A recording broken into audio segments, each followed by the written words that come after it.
दिन से इधर बैठे वाले उपोषण में? ये मेरे उपोषण का आज 10वां दिन है। हम्म।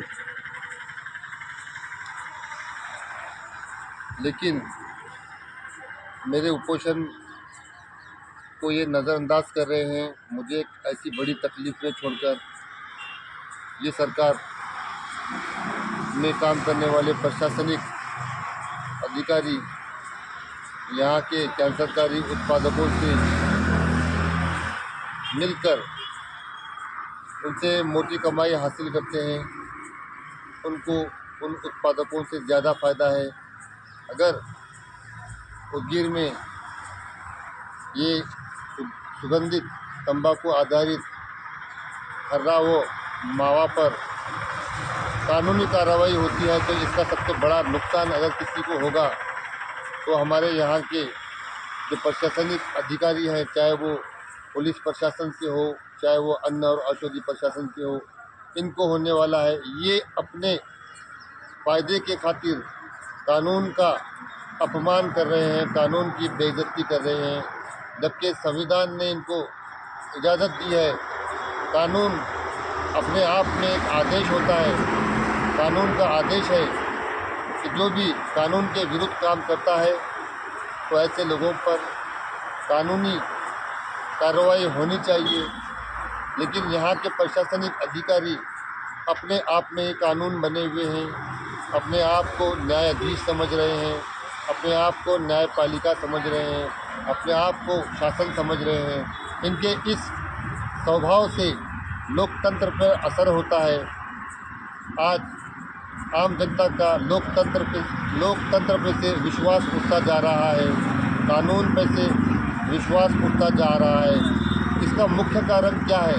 तो इसका मुख्य कारण है यहाँ के जो रिश्वतखोर प्रशासनिक अधिकारी हैं, यही सबसे ज़्यादा कानून का उल्लंघन करते हैं, यही सबसे ज़्यादा कानून की धज्जियाँ उड़ाते हैं।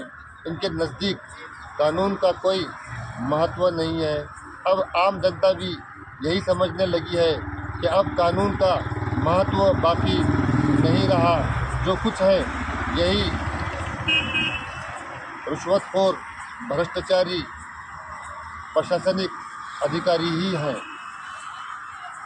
तो मैं हमारे महाराष्ट्र के मुख्यमंत्री माननीय देवेंद्र फडणवीस जी से मैं अनुरोध करता हूं कि आप आम जनता के हितों की रक्षा के लिए, आम जनता के स्वास्थ्य के रक्षा के लिए कोई ऐसा कदम उठाए कि यहाँ की आम जनता कैंसर जैसी घातक बीमारी से बच जाए। आज उदगीर में कैंसर पीड़ितों का प्रमाण में बढ़ोतरी होना यही सबसे बड़ी दलील और यही सबसे बड़ी गवाही है कि उदगीर में खुलेआम गुटखा, मावा, खर्रा बनाया भी जाता है और बेचा भी जाता है। अब प्रशासनिक अधिकारियों का इन गुटखा माफियाओं पर से नियंत्रण पूरी तरह से ख़त्म हो चुका है। अगर उदगीर की आम जनता एक होकर कानून के लिए, संविधान के लिए अगर खड़ी नहीं होती है तो आने वाले दिनों में आने वाली हमारी जो नस्ल है, जो हमारी आने वाली जो युवा पीढ़ी है, वो 1 या 2 साल में कैंसर जैसी घातक बीमारी का शिकार हो सकते हैं। इसीलिए हमने, चाहे वो हमारे उदगीर के किसी भी संगठन के लोग हो, हमने एक अभियान छेड़ा है। उस अभियान का नाम है मुक्त कैंसर मुक्त उदगीर। अब हमें ज़रूरत है कि हमारी युवा पीढ़ी को कैंसर जैसी घातक बीमारी से बचाया जाए। लेकिन क्या करते हैं ये प्रशासन के जो लोग हैं, ये मुझको यहाँ पर इस तरह से जेल में कैद कर दिए हैं, लेकिन मेरे उपोषण का दर्द वो नहीं समझ रहे हैं कि ये उपोषण मैं किसके लिए कर रहा हूँ। ये जो मैं उपोषण कर रहा हूँ जनता के हित में, समाज के हित में, जनता की स्वास्थ्य के हित में। लेकिन ये यहाँ का जो प्रशासनिक अधिकारी है, इन्हें बस गैर कानूनी अवैध कारोबार चलाने के लिए जब इन्हें पैसा मिल जाता है तो इनके हुक्म पर ये अवैध कारोबार आसानी से चलते हैं। इन्हें रोकने वाला कोई नहीं है। यही कारण है कि अब आम जनता बेजार आ चुकी है ये शासन से, ये कानून से, क्योंकि कानून का आदर करना, कानून का पालन करना देश और राज्य के हर व्यक्ति को आवश्यक है। लेकिन कानून का महत्व ही जब ख़त्म हो जाता है तो कौन कानून का आदर करेगा, कौन कानून का पालन करेगा। कानून की रक्षा करने वाले ही अगर भक्षक बन गए, यही तो राक्षस हो चुके हैं जो कानून का सही तरीके से अनुशासन नहीं बना रहे हैं। कानून का सही तरीके से अनुशासन नहीं बनने से समाज के अंदर अराजकता का माहौल फैला हुआ है और अब ऐसा लगने लगा है कि यहाँ पर कानून की हुकूमत नहीं, बल्कि यहाँ के जो गुंड प्रवृत्ति के जो लोग हैं, जो आपराधिक प्रवृत्ति के लोग हैं, उन्हीं की हुकूमत चल रही है और वो जिस तरह से चाहेंगे उस तरह से प्रशासन को चलाएंगे। अब प्रशासन शासन के हाथ में नहीं रहा, बल्कि आपराधिक प्रवृत्ति के लोगों के हाथ में जा चुका है, जो आए दिन हमेशा आपराधिक गतिविधियों को बड़ी आराम से अंजाम देते हैं। तो अब महाराष्ट्र की सरकार को जागना होगा और इन प्रशासनिक अधिकारियों के ऊपर सख्त से सख्त कानूनी कार्रवाई करके इनके ऊपर न्यायिक जांच उठाकर इन्हें अगर वो दोषी पाते हैं तो उन्हें निलंबित कर देना चाहिए। क्योंकि जब तक ऐसे भ्रष्टाचारी प्रशासनिक अधिकारी प्रशासन में अपने कर्तव्यों को निभाएंगे तो वो देश या राज्य का फ़ायदा नहीं, बल्कि देश और राज्य का नुकसान करेंगे। मेरे एक यहाँ पर पुलिस डीवी के एक जांच अधिकारी जीएम पुलेवार साहब थे। इनको मैंने हर बार आपराधिक गतिविधियों के बारे में उन्हें सूचित किया था, लेकिन बड़े कामयाब और बड़े होशियार, बड़े चालाक इंसान निकले।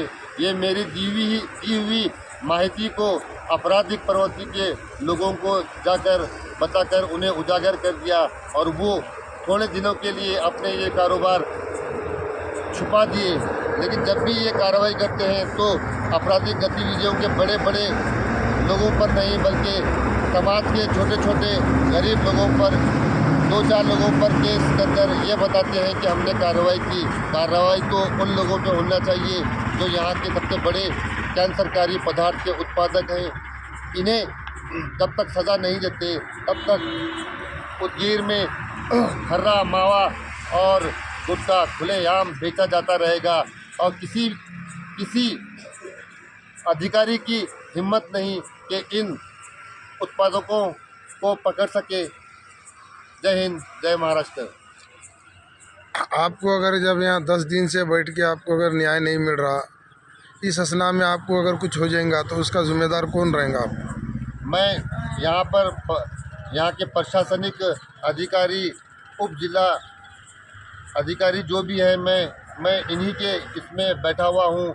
उन्होंने मुझे आश्वासन दिया है, लेकिन मुंह से बोला हुआ आश्वासन कभी कामयाब नहीं होता। इन्हें चाहिए कि वो लिखित आश्वासन दें ताकि मैं भी इनके लिखित आश्वासन को भरोसा करूं। अगर वो कार्रवाई नहीं करते हैं तो मैं इनके खिलाफ जनहित याचिका दाखिल कर सकूं। मुंह के आश्वासन से कोई फ़ायदा नहीं होता। मुझे अगर जनहित याचिका दाखिल करनी है तो मुझे लिखित आश्वासन बहुत ज़रूरी है। अगर मेरे उपोषण को ये इतनी आसानी से लेंगे तो मेरा अगला कदम उप जिला अधिकारी कार्यालय के बाहर आत्मदहन का होगा और मैं अपने संविधान के लिए, अपने देश के लिए और कानून के आदर व पालन के लिए मैं ये कदम उठाने में कभी भी पीछे नहीं हटूंगा। क्योंकि मेरे लिए सबसे नज़दीक, मेरे लिए सबसे अगर अहम और सबसे महत्व है तो मेरे देश का संविधान है, मेरे देश का कानून है। देश का अगर कानून है तो ही अनुशासन बने रहेगा, नहीं तो इस अराजकता के माहौल में कोई भी व्यक्ति अपनी ज़िंदगी सही तरीके से नहीं गुजार सकता। आपको 10 दिन हो गए, अभी लिखी में भी आपको कुछ नहीं दिए। कल ईद है और आप यहाँ बैठे वाले हैं, कोई अधिकारी आके आपको इधर से कोई? मुझको 27 तारीख को एक निवेदन द्वारा मुझे ये कहा गया है कि 2 तारीख को हम एक बैठक बुला रहे हैं। तो 1 इंसान आमरण उपोषण कर रहा है वो कैसे इतने दिन तक बैठ सकेगा। वो चाहते थे कि हम जब तक इसको इतनी लंबी डेट देंगे तो तब तक वो उठकर चला जाएगा, लेकिन मैं यहाँ से उठ के नहीं जाऊँगा। वो समझते थे कि मैं ईद के लिए ये उपोषण को छोड़ दूँगा। तो सबसे पहले शासन और प्रशासन दोनों को समझना चाहिए कि मेरे नज़दीक धर्म से बड़ा संविधान है, मेरे नज़दीक धर्म से बड़ा देश है।